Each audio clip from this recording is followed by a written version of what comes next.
12. Las raíces socialistas del nazismo. Todas las fuerzas antiliberales se están combinando contra todo lo que es liberal. A. Moeller van den Broek. Es un error general considerar el nacionalsocialismo como una simple revuelta contra la razón, como un movimiento irracional sin trasfondo intelectual alguno. Si fuera así, el movimiento sería mucho menos peligroso que lo que es. Pero nada más lejos de la verdad ni más engañoso. Las doctrinas del nacionalsocialismo son la cima de una larga evolución ideológica, de un proceso en el que han participado pensadores que ejercieron una gran influencia mucho más allá de las fronteras de Alemania. Se piense lo que se quiera sobre sus premisas de partida, lo cierto es que los hombres que engendraron las nuevas doctrinas, escritores vigorosos, han dejado la impronta de sus ideas sobre el pensamiento europeo entero. Desarrollaron su sistema con rigurosa consecuencia, y una vez que se aceptan las premisas iniciales no es posible escapar a su lógica. Es, simplemente, el colectivismo, libre de todas las huellas de una tradición individualista que pudiera embarazar su realización. Aunque en este desarrollo llevaron la dirección los pensadores alemanes, no estuvieron en modo alguno solos. Thomas Carlyle y Houston Stewart Chamberlain, Auguste Comte y Georges Sorel han participado en esta expansión continua tanto como cualesquiera alemanes. El desarrollo de esta dirección intelectual dentro de Alemania lo ha trazado con acierto, recientemente, Mr. R. D. Butler en su estudio sobre las raíces del nacionalsocialismo. Pero aunque tiene algo de aterrador su permanencia a través de 150 años, en una forma casi inalterada y siempre recurrente, como lo ha puesto de manifiesto dicho estudio, es fácil exagerar la importancia que estas ideas ejercieron en Alemania antes de 1914. No pasaron de ser una corriente intelectual en un pueblo que era entonces más diverso, quizá, en sus opiniones que cualquier otro. Y en su conjunto estuvieron representadas por una pequeña minoría y tenidas en gran desprecio por la mayoría de los alemanes, como ocurrió en otros países. Entonces, ¿cómo es que estas opiniones, sostenidas por una minoría reaccionaria, acabaron por ganar la asistencia de la gran mayoría de los alemanes y, prácticamente, de toda su juventud? No fue solo la derrota, el sufrimiento y la ola de nacionalismo lo que trajo su triunfo. Todavía menos fue su origen, como muchas gentes desean creer, una reacción capitalista contra el avance del socialismo. Por el contrario, la ayuda que dio el predominio a estas ideas vino precisamente del campo socialista. En realidad, no fue la burguesía, sino más bien la ausencia de una fuerte burguesía, lo que contribuyó a elevarlas al poder.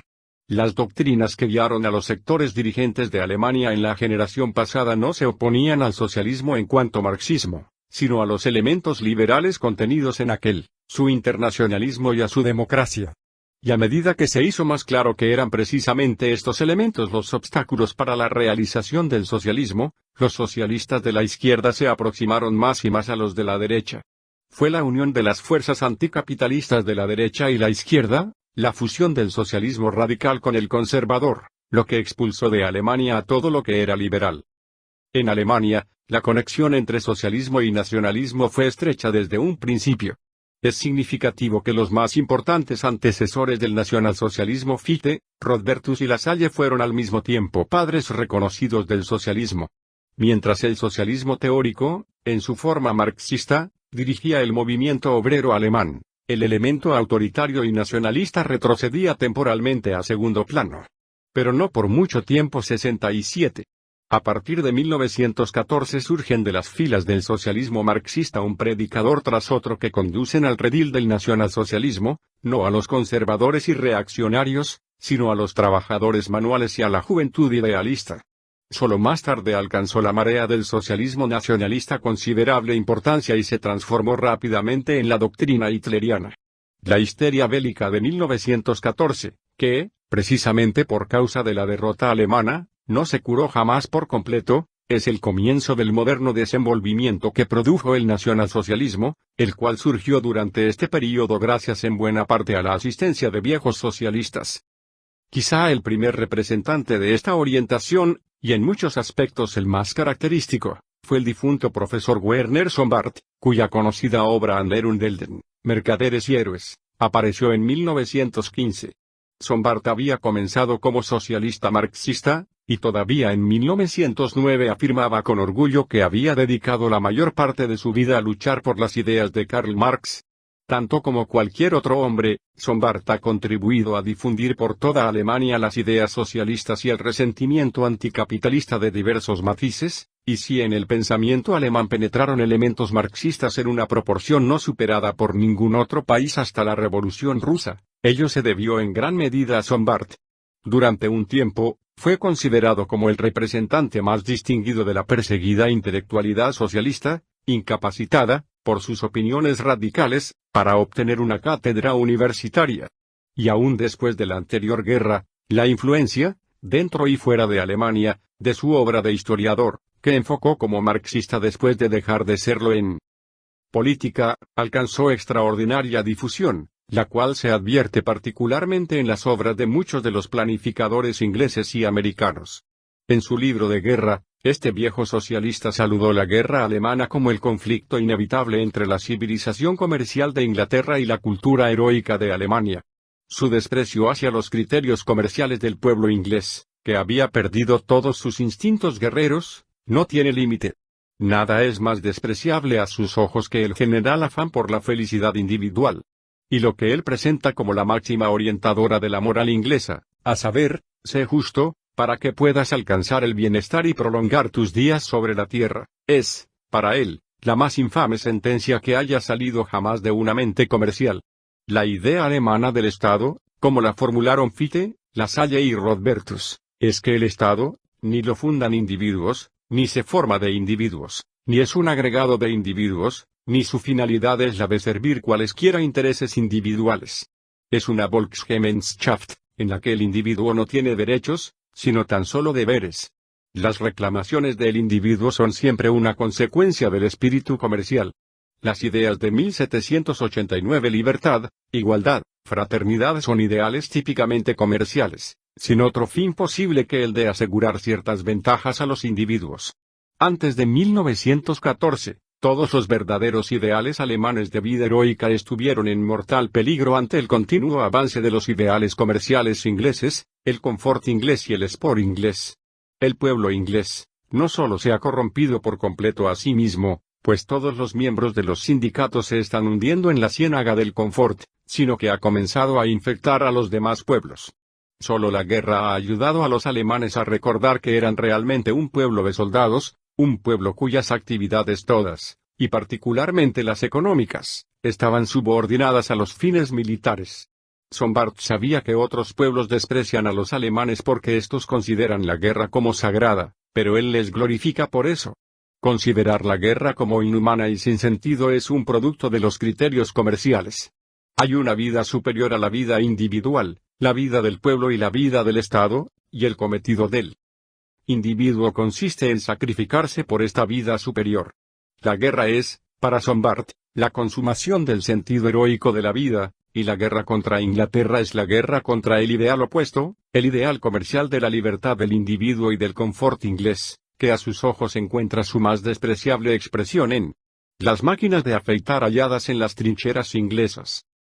Si el exabrupto de Sombart fue en aquel tiempo excesivo, incluso para la mayoría de los alemanes, otro profesor alemán llegaba, en lo esencial, a las mismas ideas en una forma más moderada y más universitaria, pero por esta razón aún más eficaz. El profesor Johann Plenke era una autoridad sobre Marx tan grande como Sombart. Su libro Marx und Hegel marca el comienzo del moderno renacimiento hegeliano entre los universitarios marxistas, y no puede haber duda acerca de la naturaleza genuinamente socialista de las convicciones de que partió. Entre sus numerosas publicaciones de guerra, la más importante es un libro, breve, pero muy discutido en su tiempo, que lleva este significativo título, 1789 y 1914. Años simbólicos en la historia del pensamiento político. Está dedicado al conflicto entre las ideas de 1789, el ideal de libertad, y las ideas de 1914, el ideal de organización. La organización es para él, como para todos los socialistas que extraen su socialismo de una tosca aplicación de los ideales científicos a los problemas de la sociedad, la esencia del socialismo. Ella fue, como justamente destaca, la raíz del movimiento socialista al engendrarse en Francia en los comienzos del siglo XIX. Marx y el marxismo han traicionado esta idea fundamental del socialismo con su fanática, pero utópica, adhesión a la idea abstracta de libertad.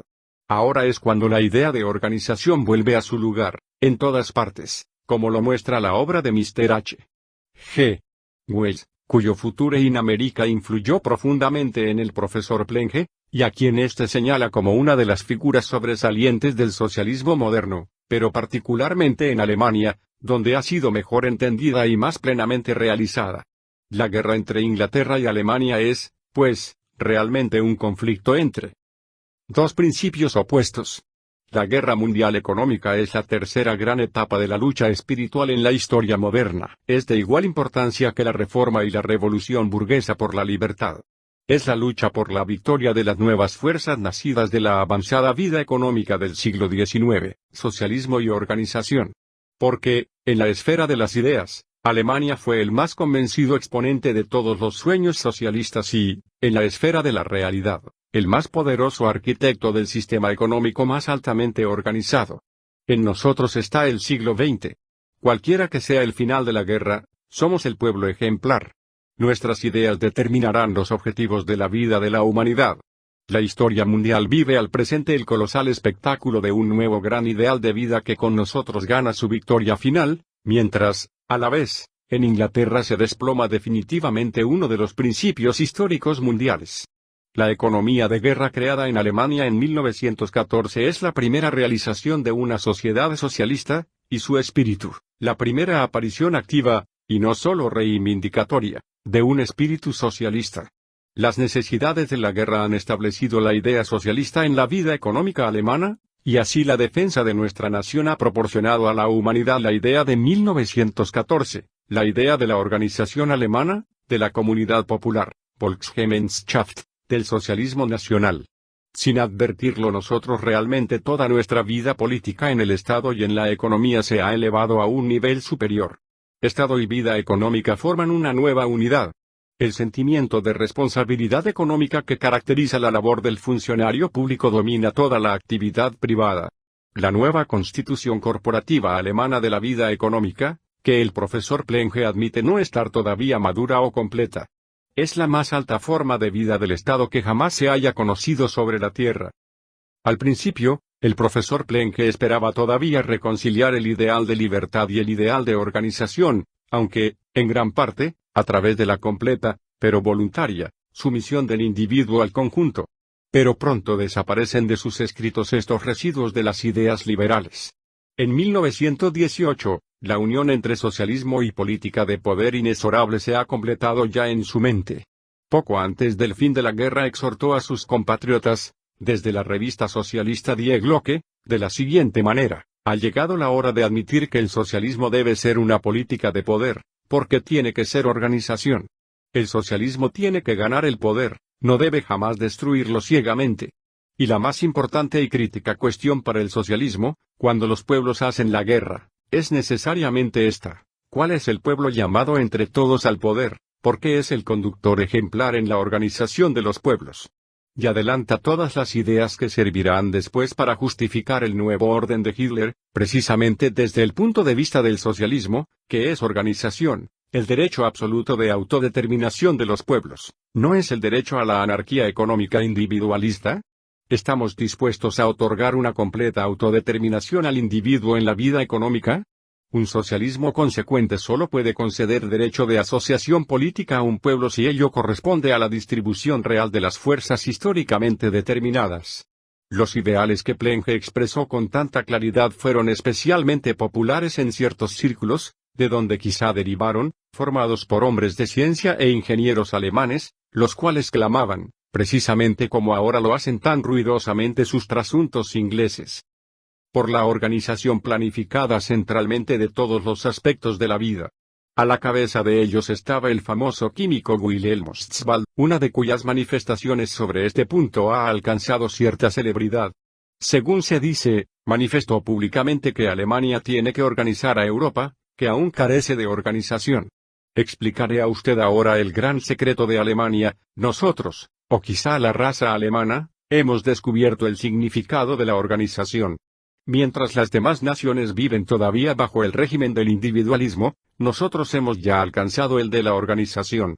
Ideas muy semejantes a estas fueron corrientes en las oficinas del dictador alemán de las materias primas, Walter Rathenau, quien, aunque se habría estremecido ante las consecuencias de su economía totalitaria, de haberlas experimentado, merece un lugar importante en una historia completa del desarrollo de las ideas nazis. A través de sus escritos ha determinado, probablemente más que otro hombre alguno, las opiniones económicas de la generación que creció en Alemania durante la Primera Guerra Mundial e inmediatamente después, y algunos de sus colaboradores más íntimos formaron luego la espina dorsal de la administración del Plan quinquenal de Göring. Muy semejantes fueron también las enseñanzas de otro antiguo marxista, Friedrich Naumann, cuya Mitteleuropa alcanzó probablemente en Alemania más circulación que ningún otro libro de Guerra 68. Pero correspondió a un activo político socialista, miembro del ala izquierda del Partido Socialdemócrata en el Reichstag, el desarrollo más completo de estas ideas y su extensa difusión. Paul Lensch había definido ya en sus primeros libros la guerra como la vía de escape de la burguesía inglesa ante el avance del socialismo, y explicado cuán diferentes eran el ideal socialista de libertad y la concepción inglesa.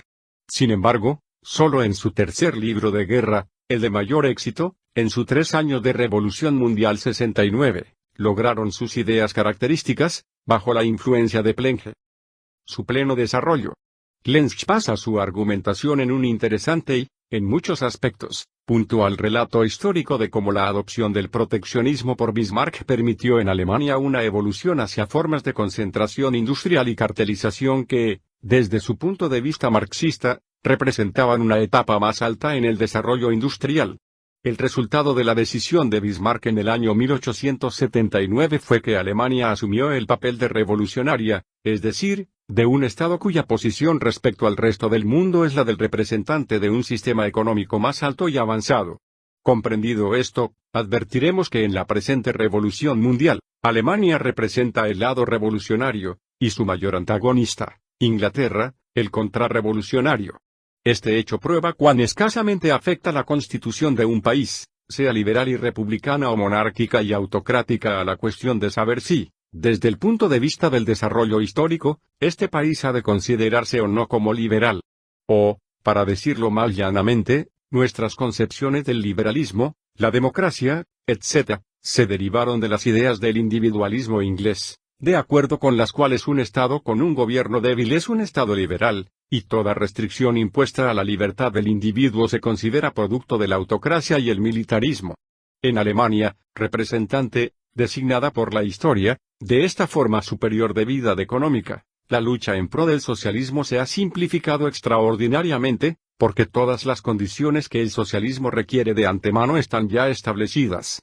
Y, por ende, para todos los partidos socialistas era forzosamente de interés vital que Alemania pudiera sostenerse triunfante contra sus enemigos y, con ello, cumplir su histórica misión de revolucionar el mundo. Por tanto, la guerra de la Entente contra Alemania recordaba la tentativa de la baja burguesía de la edad precapitalista para evitar la ruina de su propia clase. Esta organización del capital, prosigue Lensch, que comenzó inconscientemente antes de la guerra y que durante la guerra ha continuado conscientemente, se mantendrá de modo sistemático después de la lucha. No a causa de un gusto por los sistemas de organización, ni aun porque el socialismo se haya reconocido como un principio superior de desarrollo social. Las clases que son hoy día los verdaderos introductores del socialismo son, en teoría, sus declarados adversarios o, por lo menos, lo fueron hasta hace poco tiempo. El socialismo está llegando, y de hecho ha llegado en cierto modo, porque no podemos ya vivir sin él. Las únicas gentes que todavía se oponen a esta marcha son los liberales. A esta clase de gente, que inconscientemente razona según patrones ingleses, pertenece toda la burguesía educada alemana. Sus nociones políticas de libertad y derechos ciudadanos, de constitucionalismo y parlamentarismo, se derivan de la concepción individualista del mundo, cuya clásica encarnación es el liberalismo inglés, adoptada por los portavoces de la burguesía alemana en las décadas sexta, séptima y octava del siglo XIX. Pero estos patrones están pasados de moda y descompuestos, de la misma manera que el liberalismo inglés, pasado de moda, ha sido destrozado por esta guerra. Lo que ha de hacerse ahora es saltar por encima de estas ideas políticas heredadas y contribuir al nacimiento de un nuevo concepto del Estado y la sociedad. También en esta esfera debe presentar el socialismo una consciente y decidida oposición al individualismo. A este respecto es un hecho sorprendente que en la supuesta reaccionaria Alemania las clases trabajadoras hayan ganado para sí una posición mucho más sólida y poderosa en la vida del Estado que lo logrado en Inglaterra o Francia. Lenz continúa con unas consideraciones que, también, contienen mucha verdad y merecen ser examinadas, cuando los socialdemócratas, con la ayuda de este sufragio universal, ocuparon todos los puestos que pudieron obtener en el Reichstag, en los parlamentos de los estados, en los ayuntamientos, en los tribunales laborales, en las cajas de subsidio de enfermedad, etc., penetraron muy profundamente en el organismo estatal, pero el precio que pagaron por ello fue que el Estado, a su vez, ejerció una profunda influencia sobre las clases trabajadoras.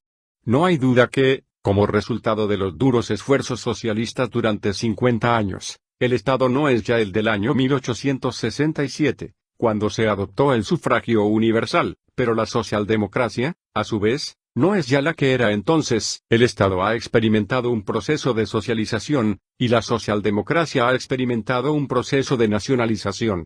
A su vez, Plenge y Lenz han suministrado las ideas directoras a los maestros inmediatos del nacionalsocialismo, particularmente Oswald Spengler y A. Moeller van den Broek, por mencionar solo los dos nombres más conocidos. 70. Cabe discutir hasta qué punto puede considerarse socialista al primero. Pero es ahora evidente que en su alegato sobre prusianismo y socialismo, aparecido en 1920, no hace sino dar expresión a ideas ampliamente sostenidas por los socialistas alemanes. Bastarán unas cuantas muestras de su argumentación. El viejo espíritu prusiano y el credo socialista, que hoy se odian entre sí con odio de hermanos, son uno y el mismo.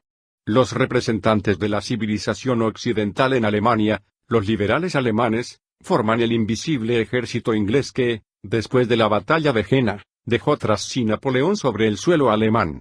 Para Spengler, hombres como Hardenberg y Humboldt y todos los demás reformadores liberales eran ingleses. Pero este espíritu inglés será expulsado por la Revolución Alemana que comenzó en 1914. Las tres últimas naciones de Occidente han aspirado a tres formas de existencia que están representadas por las famosas consignas: libertad, igualdad, comunidad. Toman cuerpo en las formas políticas del parlamentarismo liberal, la democracia social y el socialismo autoritario. 71. El instinto alemán, o, más correctamente, prusiano, dice: el poder pertenece al conjunto. Cada uno recibe su puesto. Se manda o se obedece. Esto es, desde el siglo XVIII, socialismo autoritario, esencialmente antiliberal y antidemocrático, frente a lo que significan el liberalismo inglés y la democracia francesa. Hay en Alemania muchos contrastes aborrecidos y mal vistos, pero despreciables sobre el suelo alemán, solo lo es el liberalismo. La estructura de la nación inglesa se basa sobre la distinción entre rico y pobre, la de la prusiana, sobre la que hay entre mando y obediencia. El significado de la distinción de clases es, con arreglo a esto, fundamentalmente diferente en los dos países. Después de señalar la esencial diferencia entre el sistema inglés de libre competencia y el sistema prusiano de administración económica, y después de mostrar, siguiendo expresamente a Lenz, cómo, desde Bismarck, la deliberada organización de la actividad económica ha asumido nuevas formas, cada vez más socialistas, Spengler continúa: en Prusia existía un verdadero Estado, en el más ambicioso significado de la palabra. No podían existir, estrictamente hablando, personas privadas. Todo el que vivía dentro de un sistema que trabajaba con la precisión de un aparato de relojería era en algún modo uno de sus eslabones. La conducción de los negocios públicos no podía, por consiguiente, estar en manos de los particulares, como supone el parlamentarismo. Era un Amt, y el político responsable era un funcionario público, un servidor de la comunidad. La idea prusiana exige que todo el mundo sea funcionario público, que el Estado fije todos los salarios y sueldos. La administración de toda la propiedad, especialmente, se convierte en una función asalariada. El Estado del futuro será un Beamtenstaat. Pero la cuestión decisiva, no solo para Alemania, sino para el mundo, que tiene que ser resuelta por Alemania para el mundo, es, en el futuro, ¿gobernará el comercio al Estado, o el Estado gobernará al comercio. Frente a esta cuestión, el prusianismo y el socialismo son iguales. Prusianismo y socialismo combaten a Inglaterra en nuestro mismo seno. De aquí solo faltaba un paso para que el santo patrono del nacionalsocialismo, Moeller van den Broek, proclamase que la guerra mundial era la guerra entre liberalismo y socialismo. Hemos perdido la guerra contra el Occidente. El socialismo la ha perdido contra el liberalismo. 72. Como para Spengler, el liberalismo es, pues, el enemigo a muerte. Moeller van den Broek celebra el hecho de que no hay juventud liberal en Alemania hoy día. Hay jóvenes revolucionarios, hay jóvenes conservadores. Pero, ¿quién querría ser liberal? El liberalismo es una filosofía de la vida a la que ahora la juventud alemana vuelve la espalda con asco, con ira, con especial desprecio, porque no hay nada más extranjero, más repugnante, más opuesto a su filosofía.